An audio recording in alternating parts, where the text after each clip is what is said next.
In this video, we are going to discuss the topic which is myths and ritual.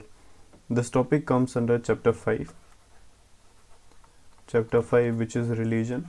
We have completed anthropological approaches to the study of religion, including evolutionary, psychological, and functional approaches. We also have completed monotheism and polytheism and sacred and profane. In this video, we will complete myths and rituals, and the topics that we are going to complete here include: first is about myth.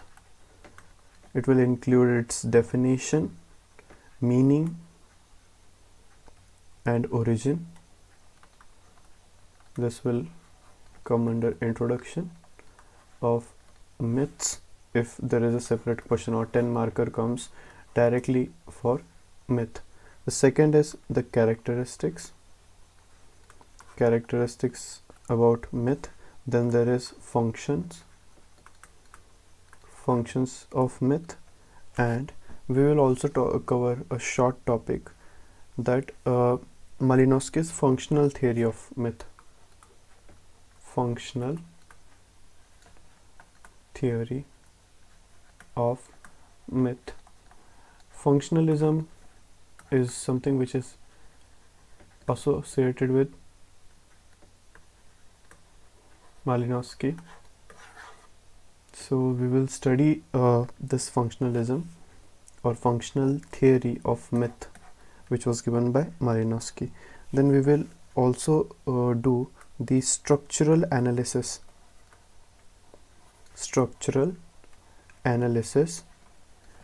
of myths, which was given by C.L. Strauss. So in the previous lecture there were names of few scholars. Here there is name of few scholars. These names are very important because if you will go to the mains of 2020, you will realize that the questions which were asked this year are in the range of moderate to hard. Yes, some questions are here between moderate to easy, but overall the paper comes in this moderate category. Moving forward, we will discuss similar about rituals.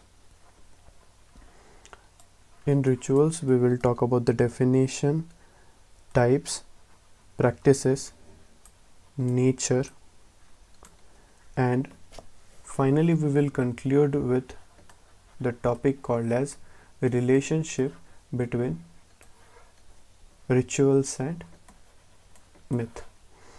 So we'll start this lecture. I hope everything is fine.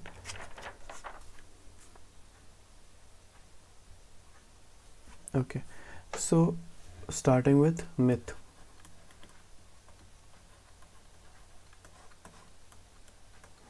So myth is a symbolic narrative. Myth is a symbolic narrative of unknown origin,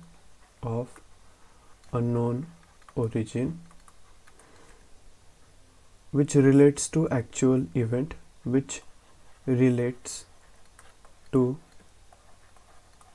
actual events, which are mostly associated with religious belief. So this comes under the definition of myth, that symbolic narration of something which is unknown origin of unknown sources, and which is mostly associated with religious belief, comes under myth. It involves specific accounts of God or superhuman involved in extraordinary event in the time that is unspecified. So here the time is unspecified, and there is definitely an introduction to a god or a lord or any supernatural figure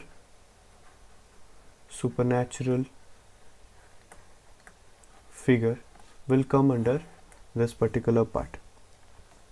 The word mythology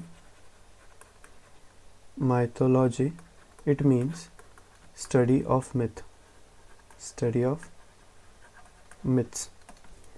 The origin of the word myth, it comes from this origin of the word myth, it comes from mythos, meaning fiction, story. In contrast, logos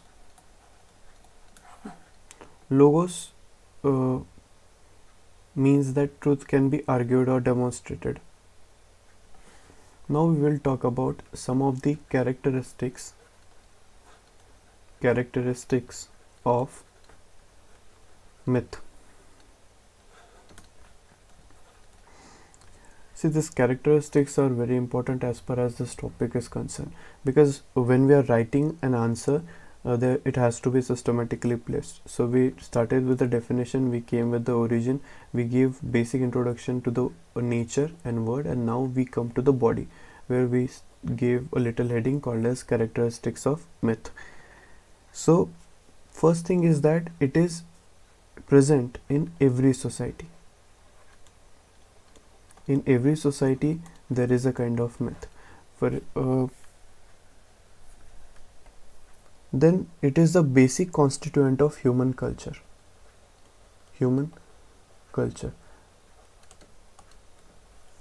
As tracing this myth is difficult or nearly impossible, so this myths percolate into society from generation to generation. Currently we can see a trend of fading of these myths. So first is that in every society there is a presence of myth. Second is that the basic constituents of various societies or human culture is this myth. The third is there is great variety. There is great varieties of myths across culture and within culture. The next is the person's myth, or this particular myth which are associated with a person reflects image or character of that person, reflect image of or character of that person. Now as far as religion is concerned, without function the very existence of anything can come in the question. But as far as this thing is concerned, that is myth is concerned, we will write down some of the functions of myth. The first is about explanation.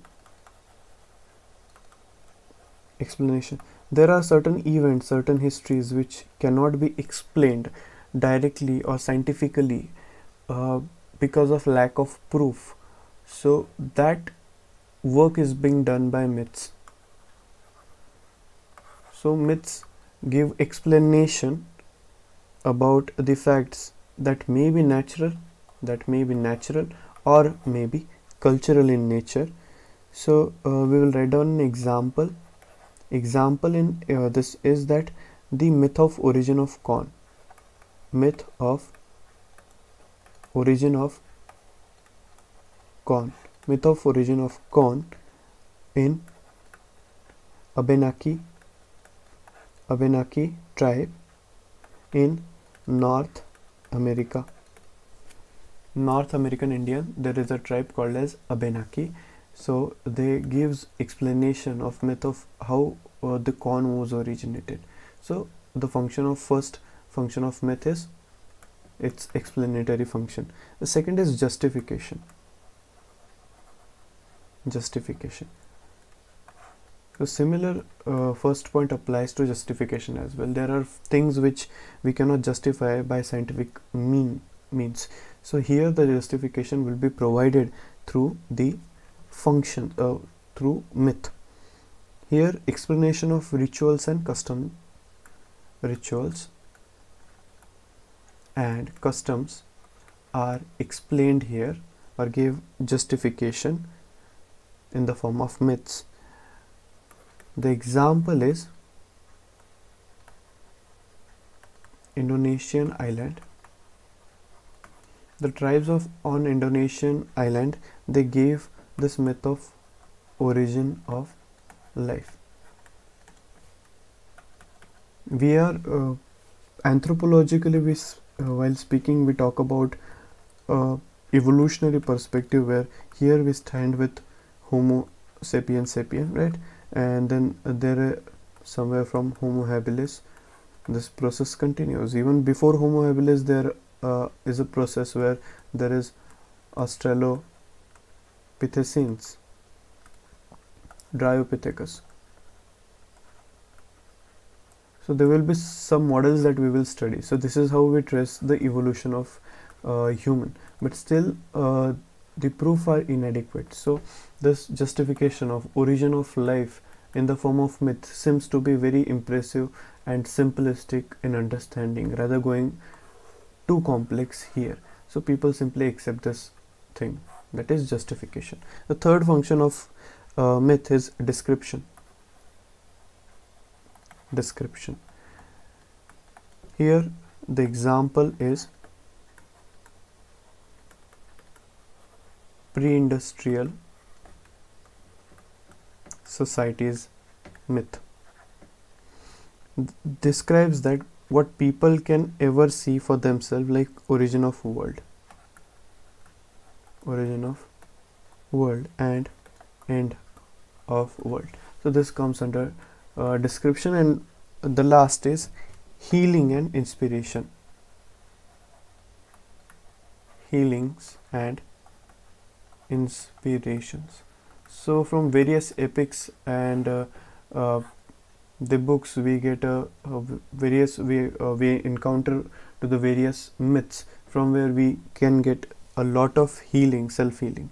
For example, Navajo Indian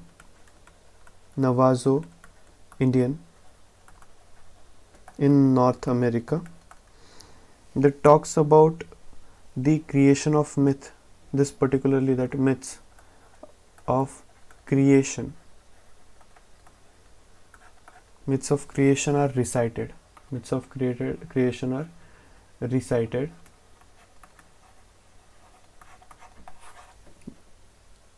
when an individual is sick. So basically जब कोई बीमार पड़ता है, तो ये जो creation वाला myth होता है, ये सब बैठ के रिसाइट करते हैं. So that comes under healing and inspiration. The next topic here is Malinowski's functional theory of myth and structural analysis of myth. So here Malinowski's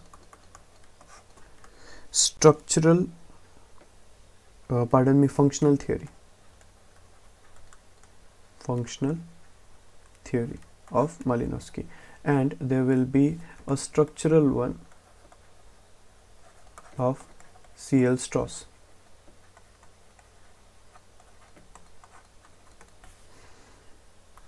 Here Malinowski's functional theory of myth states that myths are more than idle speculation about origin of thing.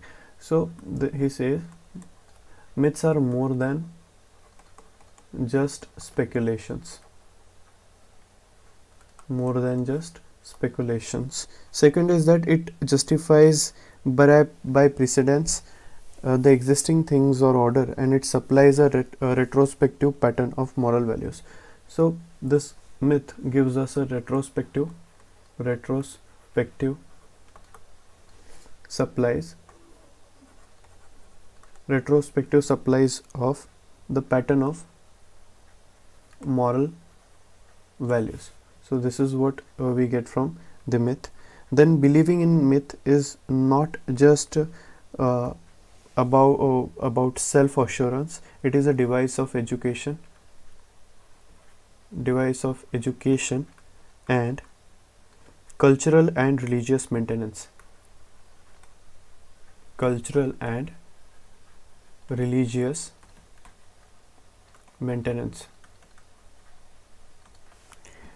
Here in this particular way, Victor Turner is important. Victor Turner says that myth relates how one state of affair becomes another, that how a state of affair for one becomes state of affair for other, is what being stated by Victor Turner. Will write down. It says that myths relate how one state of affairs or affair become another. So this is what is being stated by Victor Turner. Myth are important component of transitional rights. This restate the principle, the first principle and belief system upon people's belief and social postulates rest. So myths are something which this rituals and myths, there's something which are dependent on each other, or they complement and supplement each other, though they both are different, but they both complement each other. Without certain form of rituals, myths will hardly percolate through the generation, but without myths there is difficult of the percolation of rituals. So every ritual has its own story, so that particularly comes under myth, and they both complement and supplement each other. The next topic here is structural analysis of myth by C.L. Strauss. So there is need to classify one of the universal mental characteristics for, there is need to have a universal mental characteristics or character for the myth, to which he calls that binary opposition.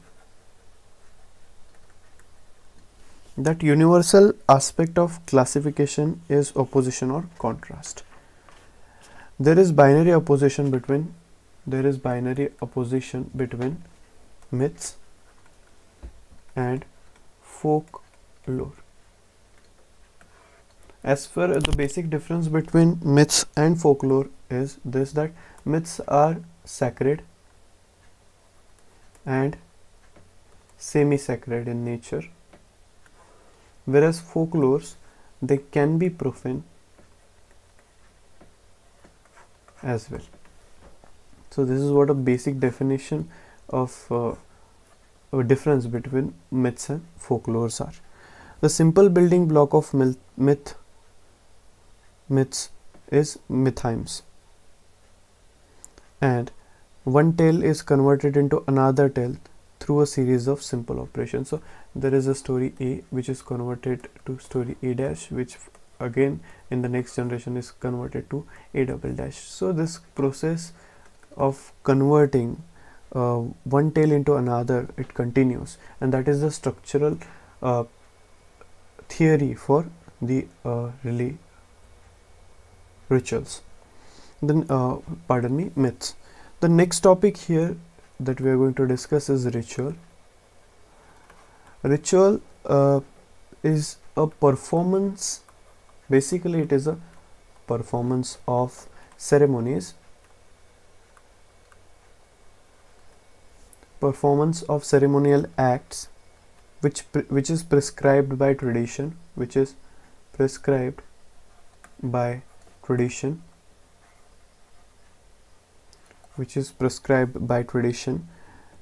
and which is performed by a sacred entity or sacred degree holder, which is here priest.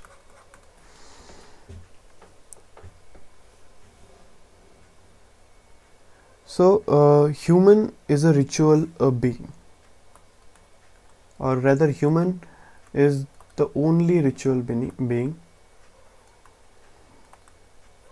because human perform various rituals which are parallel throughout the evolution of the civilization or the culture.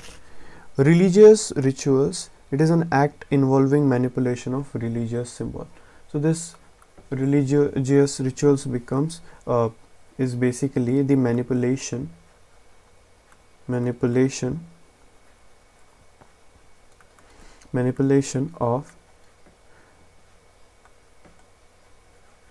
religious symbols. So manipulation of religious symbols is basically religious ritual. This religious symbols are of two types.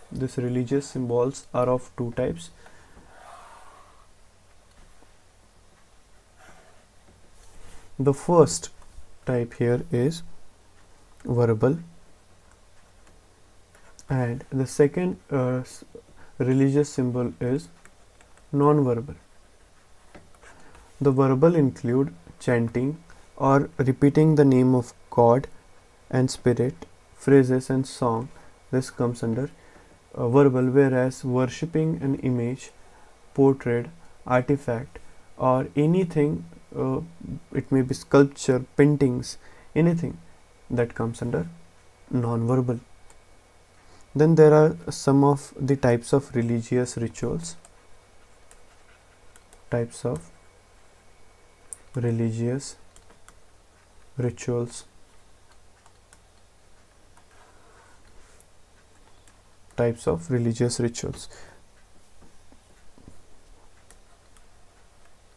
First is rituals of passage. Second is ritual of intensification. Third is individual rituals, and the fourth is celestial ritual.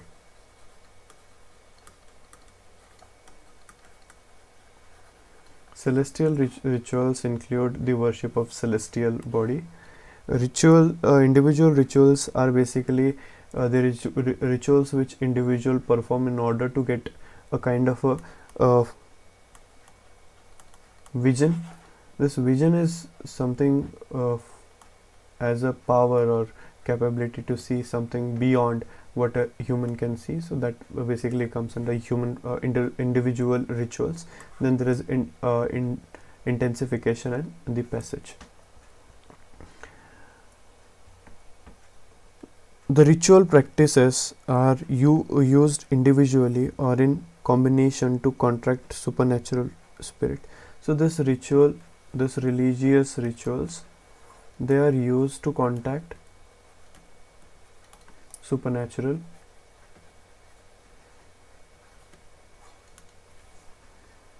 that is in the form of this ritual of passage and rituals of intensification. These ritualistic practices are in the form of prayer, offering and sacrifice. This offering and sacrifices are the oldest. Then third is telling or acting of the myth.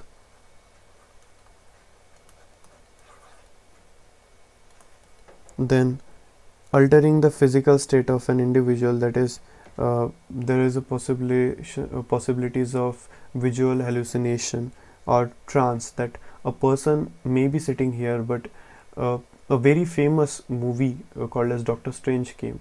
So in that Doctor Strange, there is various points where the Guruma, the character of that is shown in the trance, where the person's soul leaves its body and then it goes in search of the world and it sees its world. So that basically comes under altering the physical physiological state. So altering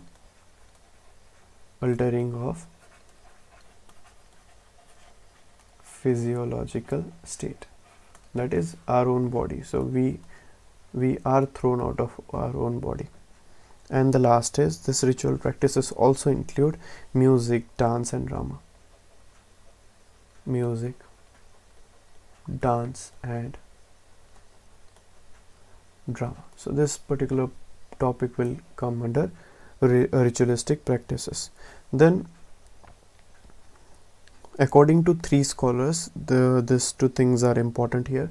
The way we talked about the origin, this functional approach and structural approach in the myths. Here we are going to discuss the nature of rituals. So first is about the origin. So according to W.R. Smith, that is William Robertson Smith. So W.R. Smith says that sacrifice acts as communication. Sacrifice is a ritual, right? Sacrifice is basically a ritual. This you can see. Sacrifice as a ritual acts as a communication between primitive people and God. Basically, primitive people used to sacrifice. There used to be human sacrifices, animal sacrifices, or any other type of sacrifices in order to have a communication with supernatural. So that is how the origin of rituals are, according to W.R. or William Robertson Smith. Then according to Fraser, he says that there was a search for magic.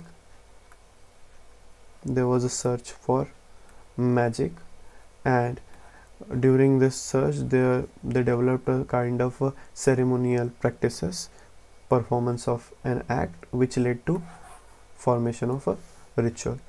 According to Emile Durkheim states that the totemism is the origin. Totemism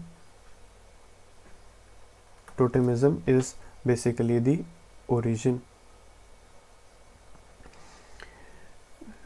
Emile Durkheim studied this in Australian Aborigines. So this is the place where Durkheim studied. So in nature, first we talk about the origin, where we discussed about W.R. Smith, Fraser and Durkheim, that W.R. Smith says that sacrifice, this particular act of sacrifice came as a communication between man and God. So that leads to ritual. So Fraser says that the search for magic led to ritual, and Durkheim said that the totemism led to the formation of rituals. Now we'll talk about some of the types of rituals, and this will be the second last topic for today. So first is imitative. The type of ritual first is imitative, second is positive and negative ritual, the third is sacrificial ritual, fourth is life crisis ritual. So imitation basically comes under it is a patterned after myths that for example, we can say that in Western world there is a celebration of New Year, right? So certain similar type of pattern is observed throughout the globe, that yes, the days, they according to their indigenous calendar, the dates are different, but on the 1st January there is basically the celebration of New Year throughout the globe. So that comes under imitative. There are certain positive and negative rituals. Positive is renewing a ritual, and negative involves basically avoiding, which is taboo in nature. Sacrificial rituals are something which is the oldest and elementary, and life crisis ritual is basically performed first when the person is born or birth, then at puberty, death, right? And for this, an example of Hindu ritual which is called as twice born, Dvijay, or twice born. This is sacred thread ceremony. Sacred thread ceremony is an example of life crisis ritual. Last topic for this video and for today is relation between ritual and myths. These are the two components of religious practice. These are two components of religious practice, and they are commonly united as a part of religion, and they are part and parcel of religion. Most common approach to relation between these two is myth ritualistic theory. Myth ritualistic theory. That one developed from other theory is refuted. Basically here, according to this theory, that myth does not stand itself, but it is tied to rituals. So myth ritual theory says that this is myth and this is rituals, and this is not just interaction, but this is basically the tying to each other. These two are interlocked with each other, and that is how the continuance of myths and ritual happens, and thus contributing to the bigger set of religion, and hence religion continues. As when the part works fine, the whole system is working fine. So here there are two different views, that is ritual from myth and myth from ritual. So first is ritual from myth. This was a view of E.B. Tylor. So he says that ritual is application of myth. He says that ritual is application of myth. So here basically E.B. Tylor is talking about a thing that ritual is an application of myth. Second here is myth from ritual. Myth from ritual. This is primacy of ritual theory. It was there are two people. First is James Frazer with the book Golden Bough, and William Robertson Smith. So W.R. Smith says that ancient religion had the centrality of rituals, whereas the modern religion has the centrality of a doctrine. Modern religion has a centrality of doctrine, and ancient had the centrality of rituals. James Frazer, however, says that the myth emerges out of rituals. He says that myths were emerged out of rituals. He says, James Frazer, he says that in the quest for magic there was a performance of rituals which led to formation of religion, and subsequently this led to science.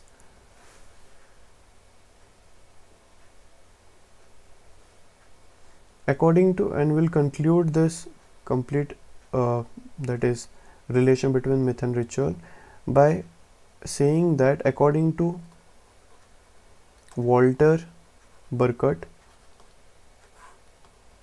he said that originally they were independent, that is rituals and myth were originally independent,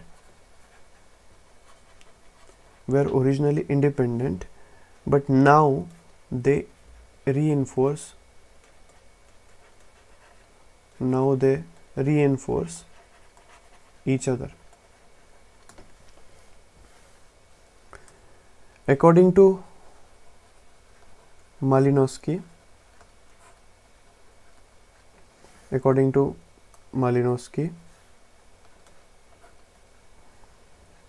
myths give sanction to ritual. Myths gives sanctions to rituals. The rituals are accepted mainly because of myths, and myths are continuing in society because of ritual. So yes, they both are of the different opinion. They both there is no consensus about relation between myths and ritual, but this is well established fact that both of them, they reinforce each other, they complement and supplement each other.